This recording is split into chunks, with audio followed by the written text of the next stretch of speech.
जय माता दी भक्तों, आज आपके सामने उपस्थित हूँ धार्मिक एवं पौराणिक कथाओं के अंतर्गत गुरु प्रदोष व्रत की कथा के साथ। व्रत करने वाले जातक को इस दिन प्रातः जल्दी उठकर स्नान आदि से निवृत्त होकर शिवजी का पूजन करना चाहिए। दिन भर मानसिक रूप से ओम नमः शिवाय का जाप करते रहें। इस व्रत की पूजा का उचित समय शाम को 4:30 से लेकर 7 बजे तक रहता है। आप कथा श्रवण करते हुए प्रभु भक्ति में लीन हो जाएं। उससे पहले आपसे एक अनुरोध है, चैनल को लाइक एवं सब्सक्राइब करने का कृपया सहयोग प्रदान करें। प्रारंभ करते हैं कथा को।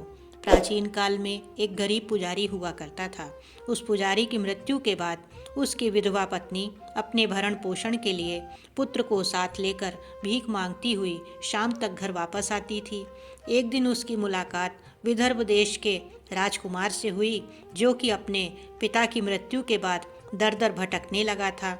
उसकी यह हालत पुजारी की पत्नी से देखी नहीं गई। वह उसे राजकुमार को अपने साथ लेकर घर आई और पुत्र जैसा रखने लगी।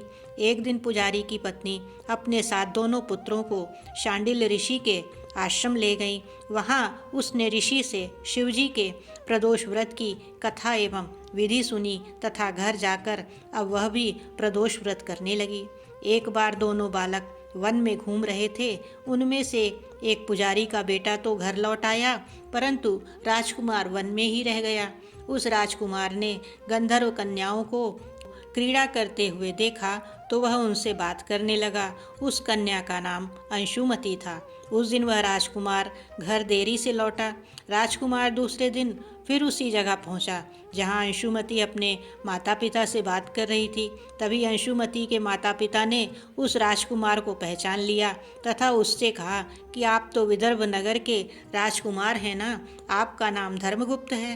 अंशुमति के माता पिता को वह राजकुमार पसंद आया और उन्होंने कहा कि शिवजी की कृपा से हम अपनी पुत्री का विवाह आपसे करना चाहते हैं। क्या आप इस विवाह के लिए तैयार हैं? राजकुमार ने अपनी स्वीकृति दे दी तो उन दोनों का विवाह संपन्न हुआ।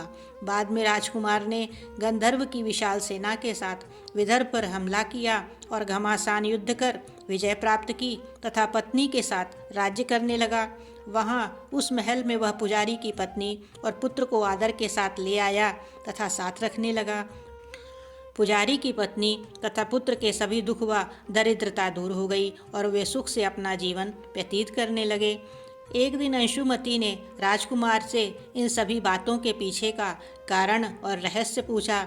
तब राजकुमार ने अंशुमति को अपने जीवन की पूरी बात बताई और साथ ही प्रदोष व्रत का महत्व और व्रत से प्राप्त फल से भी अवगत कराया। उस दिन से प्रदोष व्रत की प्रतिष्ठा व महत्व बढ़ गया तथा मान्यता अनुसार लोग यह व्रत करने लगे। कई जगहों पर अपनी श्रद्धा के अनुसार स्त्री पुरुष दोनों ही व्रत करते हैं। इस व्रत को करने से मनुष्य के सभी कष्ट और पाप नष्ट होते हैं एवं मनुष्य को अभीष्ट की प्राप्ति होती है। इसी के साथ आपसे विदा लेते हैं। अगली पौराणिक कथा के साथ जल्दी ही मुलाकात होगी। तब तक के लिए जय माता दी।